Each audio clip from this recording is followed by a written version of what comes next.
জানাচ্ছি যে গত পরশুদিন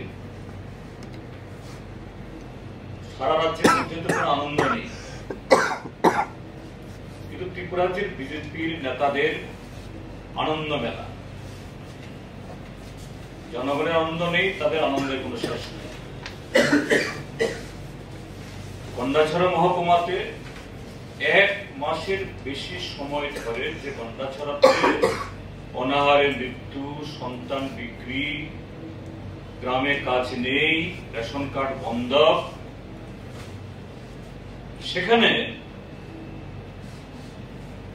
গন্ডাছড়ার যে ডিগ্রি কলেজ তার পাশেই হলো একটা কলেজের মাঠ। সেই মাঠ আবার ত্রিপুরা ক্রিকেট অ্যাসোসিয়েশনের কাছে লিজ দেওয়া। সেখানে আনন্দ মেলা চলছে। সেই আনন্দ মেলা কি? সন্ধ্যাবেলা জুয়া এবং মদের ফোয়ারা। প্রতিদিন সেখানে এরকম তোলাবাজিত হয়ে প্রতিদিন সেখানে নানা ধরনের উচ্ছৃঙ্খল ঘটনা ঘটে। মারপিট, মেয়ে ছেলেদের উপরে শ্লীলতাহানি, সর্বশান্ত হয়ে যাচ্ছে সেখানকার গরিব। তো সেখানে একটা ঘটনা ঘটেছে, যখন এরকম উচ্ছৃঙ্খল অবস্থা চলে, উঠতি বয়সের ছেলে মেয়েরা নিজেদেরকে নিয়ন্ত্রণ করতে পারে না, ওই সময় তো কোনো অভিভাবক থাকে না। দুই গ্রুপের মধ্যে এই দস্তাদস্তি হয়েছে, সেখানে আবার কিছু লোক থামাতেও যায় তাদের মধ্যেই। এরকম একটা দুর্ভাগ্যজনক ঘটনাতে একজন যুবক বিশেষ সম্প্রদায়ের তিনি আহত হয়েছেন। তাকে দ্রুত চিকিৎসার জন্য রেফার করা হয় প্রথম কুলাই থেকে তারপর আগরতলাতে। গতকাল সকালবেলা এই যুবকটি মারা যান দুর্ভাগ্যজনক।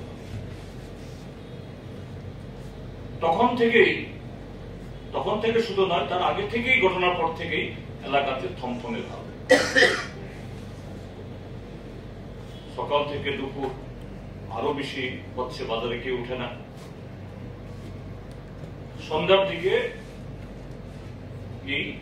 এই যে দুর্ঘটনা বা এই সংঘর্ষের যে এই মৃত ছেলেটির লাশ যায়, সেখানে পৌঁছে তারপরে তাণ্ডব সৃষ্টি হয়। রাতেবেলা অসংখ্য বাড়িঘর, দোকানপাট পুড়েছে, লুট হয়েছে, গবাদি পশু জীবন্তভাবে মারা গেছে, শিশু, মহিলা প্রাণ রক্ষার্থে জঙ্গলে গিয়ে সারা রাত, গতকাল অল্প বিস্তর বৃষ্টিও ছিল, এই অবস্থার মধ্যে না খেয়ে না দিয়ে রয়েছে। কিন্তু দুর্ভাগ্যের সকাল থেকে যেহেতু উত্তেজনা, সেখানে পুলিশ ছিল না তা নয়। আমি এই খবরগুলো জানছিলাম এই সালেমাতে বসে বসে, তখনই আমার ডিএম এর সাথে কথা হয়। আমি ডিএম কে বলি, আপনি আরো ব্যবস্থা নিন, এসপি কে পাঠান সেখানে। বলছেন স্যার এসপি যাবে, আমি দেখব। কিন্তু এসপি পরে খবর নিলাম গেছেন, কিন্তু তারপরও এই ঘটনা থামাতে পারেনি। প্রায় রাত 2টো অব্দি তাণ্ডব চলেছে। আজকে সকালবেলা যারা জঙ্গলে লুকিয়েছিলেন সবাইকে জড়ো করে সেখানে আনা হয়েছে, এবং এদেরকে, যাদের ঘর বাড়ি নেই, স্বাভাবিক কোথায় থাকবে, প্রশাসন থেকে চেষ্টা হচ্ছে। তো আমরা এই ক্ষেত্রে বলবো, প্রথমত এই ঘটনা এটা দুর্ভাগ্যজনক, এবং আমাদের পার্টির তরফ থেকে আপিল করব, যা হয়েছে হয়েছে, অপূরণীয় ক্ষতি হয়েছে, যেন আর 1 ইঞ্চি 1 সুতো যাতে কিছু ঘটনা না হয়। এ থেকে কোনো ধরনের সম্প্রীতির বাতাবরণ নষ্ট না হয়, সমস্ত সুবুদ্ধি সম্পন্ন মানুষ তারা এগিয়ে আসুন, সকল সম্প্রদায়ের সকল অংশের মানুষ।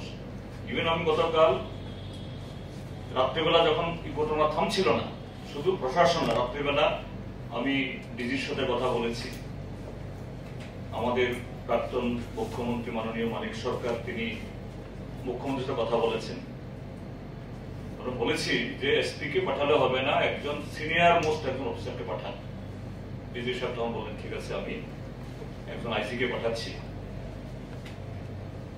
তো শুধু তাদের সাথে না, যেহেতু এই সময়তে সবাই এগিয়ে আসা দরকার, আমি বিজেপি নেতাদেরও ফোন করেছি যাদের সাথে আমার পরিচয় আছে, আপনারা নামুন, সবাই মিলে যদি নামেন, চেহারা দেখান, কথা বলেন, থামানো যাবে। তো আপিল করছি, কিন্তু এর পেছনে একটু বলা দরকার কেন এই ঘটনাটা ঘটল। যে এখন বর্ষার সময়, বর্ষার সিজন,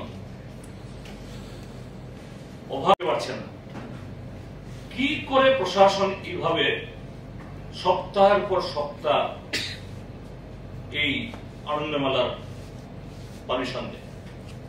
এটা শুধু গন্ডাছড়াতে না, ত্রিপুরাজ্যের বহু এলাকাতেই প্রায় 365 দিন এরকম কিছু সংস্থা, বাইরের কিছু লোক আসে। আর তার সাথে প্রত্যেক মহকুমাতে এখন একটা গাঁজা জুয়া এর একটা সিন্ডিকেট তৈরি হয়েছে।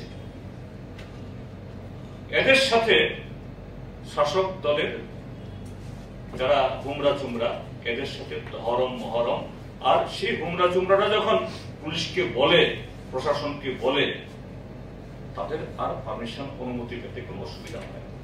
কাজেই এই যে দুর্ভাগ্যজনক মৃত্যু হলো একজন তরতাজা যুবক, ছেলেটা নাকি শিলংয়ে লেখাপড়া করে কলেজে, আর এতগুলি বাড়িঘর পুড়ল, দোকানপাট লুট হলো, তার জন্য সম্পূর্ণ দায় সরকারের, সম্পূর্ণ দায় শাসক দলের, তার মধ্যে বিজেপি, এবং তার সাথে ত্রিপুরা মাথাও এ দায় এড়াতে পারে।